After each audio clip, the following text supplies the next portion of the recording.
Welcome back to the Leverage Living Podcast. We live every night like it's a Friday and every morning it's a Monday. So this is a weekly update. It might be a little quicker than usual. It's actually Ryan's birthday today. Happy birthday, Ryan.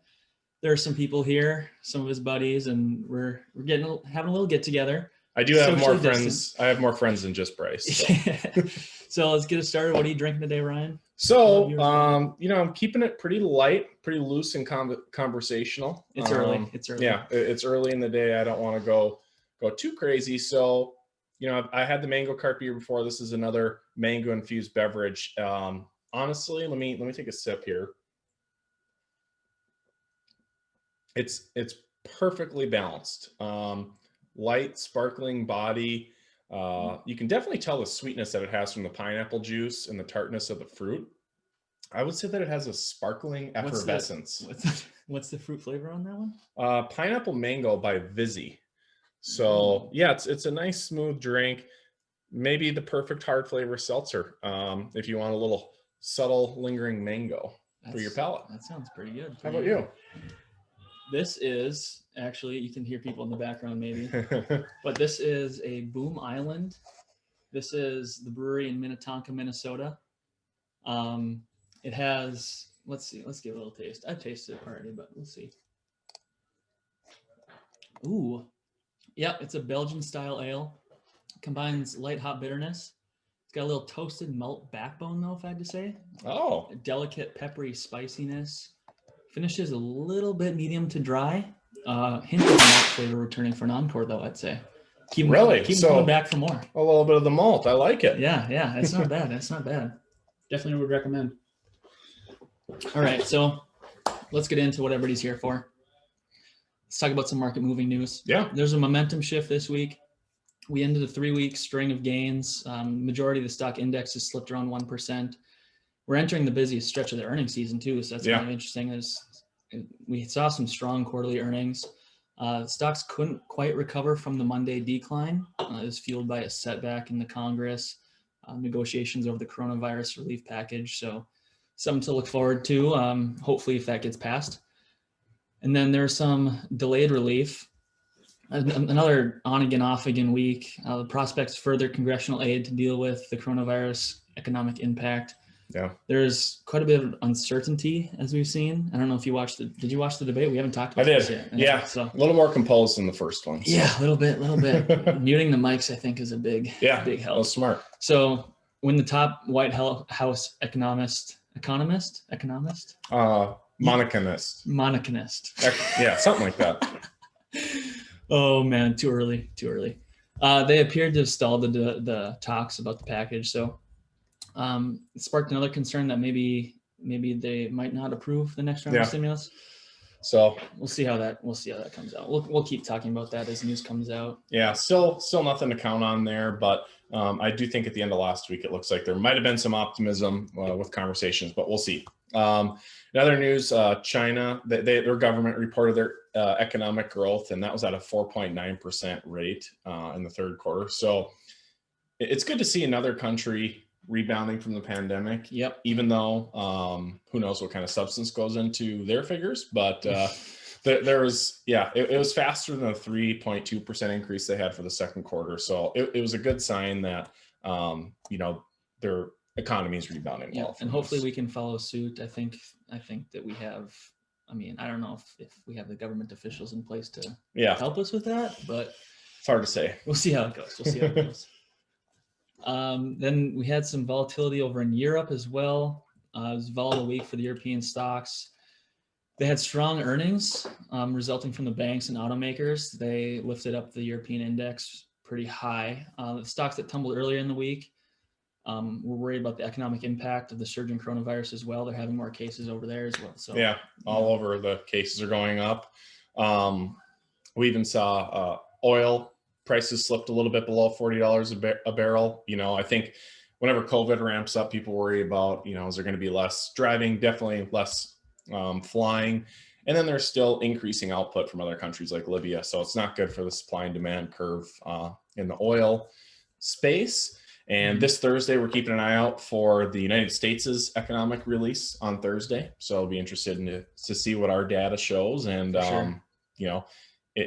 if we're rebounding like other countries are, because I think some of the forecasts are maybe a growth around 30%.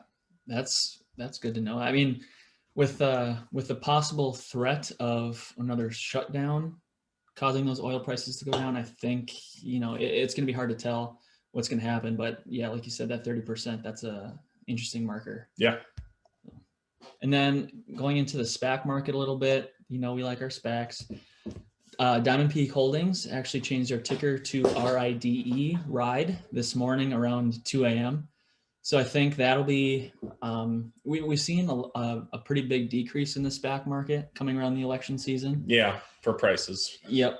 So I still think it's an awesome buying opportunity. You have that downside safety at $10 until the ticker changes, and then it can go lower. But it's hard for me to imagine these stocks consistently or even going below 10 at all. It's hard for me to imagine that happening. It is. It's weird to think about. But so we're holding strong, and we're just going to keep holding for the long term, and I think we'll be good.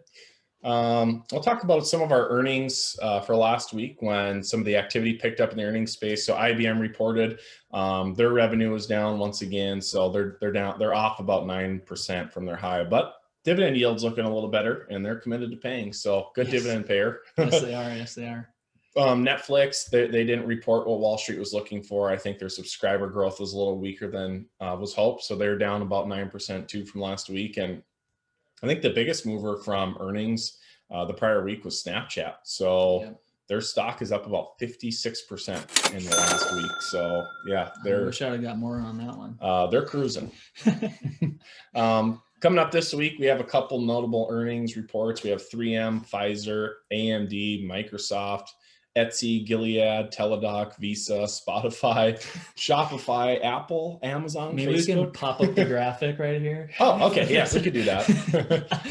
It'd be easier for them. Anyways, I'll start again from the top. No. So this is like the most jam-packed week of the year for earnings, or of the quarter. So it'll be exciting to see what some of these companies report. For sure.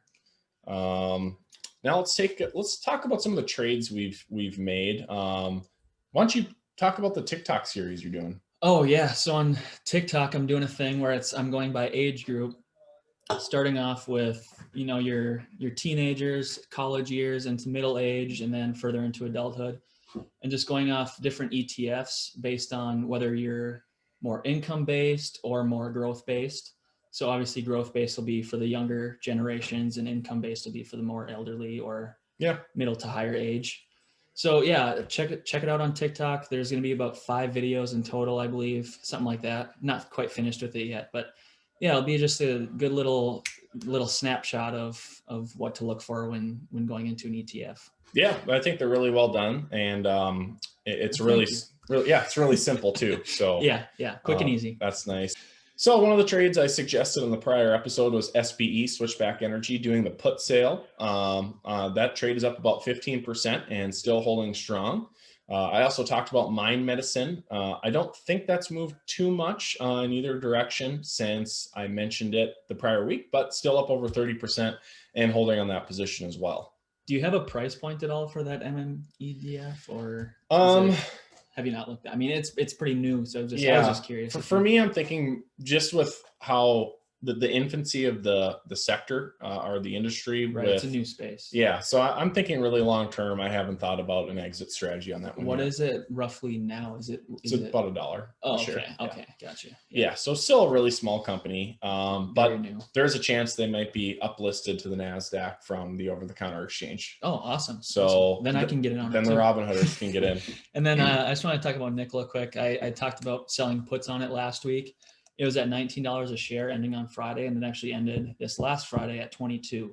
So if you're selling a put on that one, then you ended up pretty well. And then TNA as well, that went up. So if you sold a put on that, you're good to go.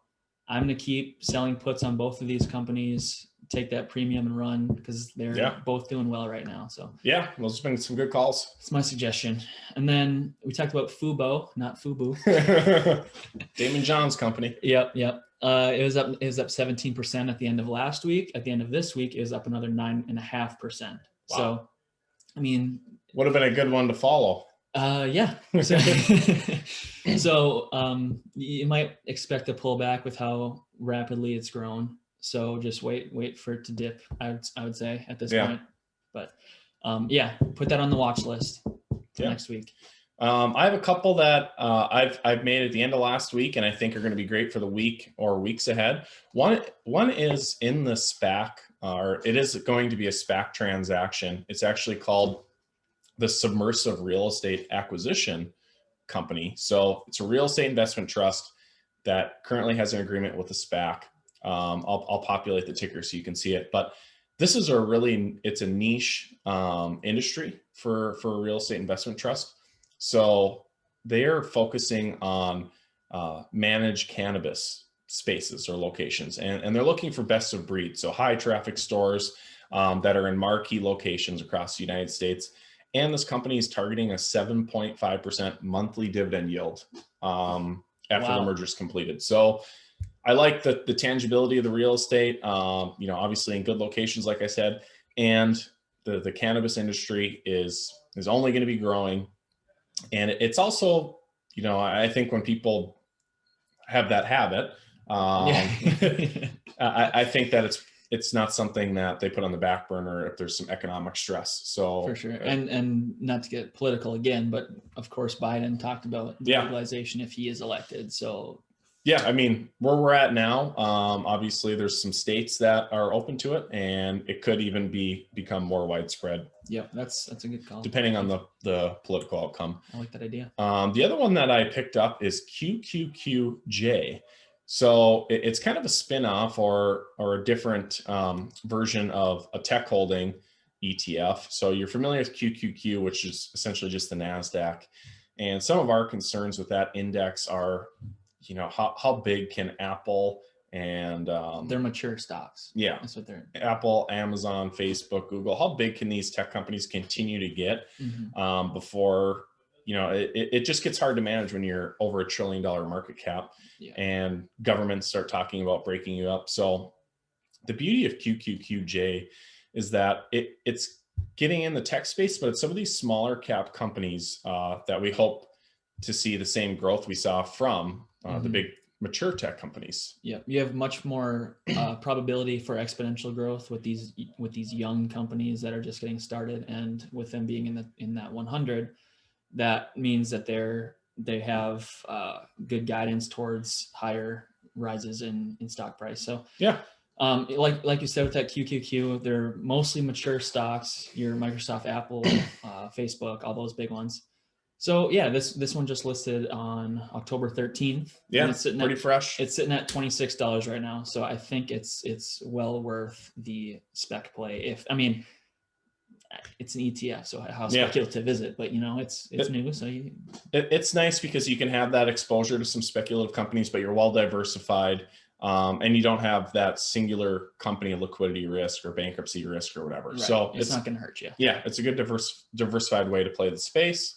The next trade, which I started making last week, was actually acquiring some more Bitcoin. So I've been building up a little bit more of a position on Robinhood, and then PayPal came and announced they're opening the gates for Bitcoin. So you can buy, sell, transfer Bitcoin on PayPal and Venmo, which are probably the largest payment exchange networks there are that retail individuals use. Yeah. So I'm just looking up the price of Bitcoin right now. So do you know what it is? I'm guessing it changes all the time. 13,000, I would assume. 13,137 per coin. So nice. You're up over the week. You're up 16% on that. Yeah, that's been a nice run. Yeah, so that's a good deal though. So like we said, there's people here, so we got to cut this episode a little short. Send us a topic. What do you think we should cover on next week's episode? Any trades you guys are willing to do? And then let us know again what you guys do before you hit that buy button. What's some of the due diligence you go through? What are some numbers that you look at? Yeah, we're curious to know. It'd be interesting to know. And we're still shoring up the time for our interview with Sam Gelberg, who we talked about. He's kind of the acquisition analyst for one of the largest REITs in North Dakota. So look forward to that content coming soon as well. Awesome. All right. Good deal. Cheers. Ryan. Have a good day, guys. See ya.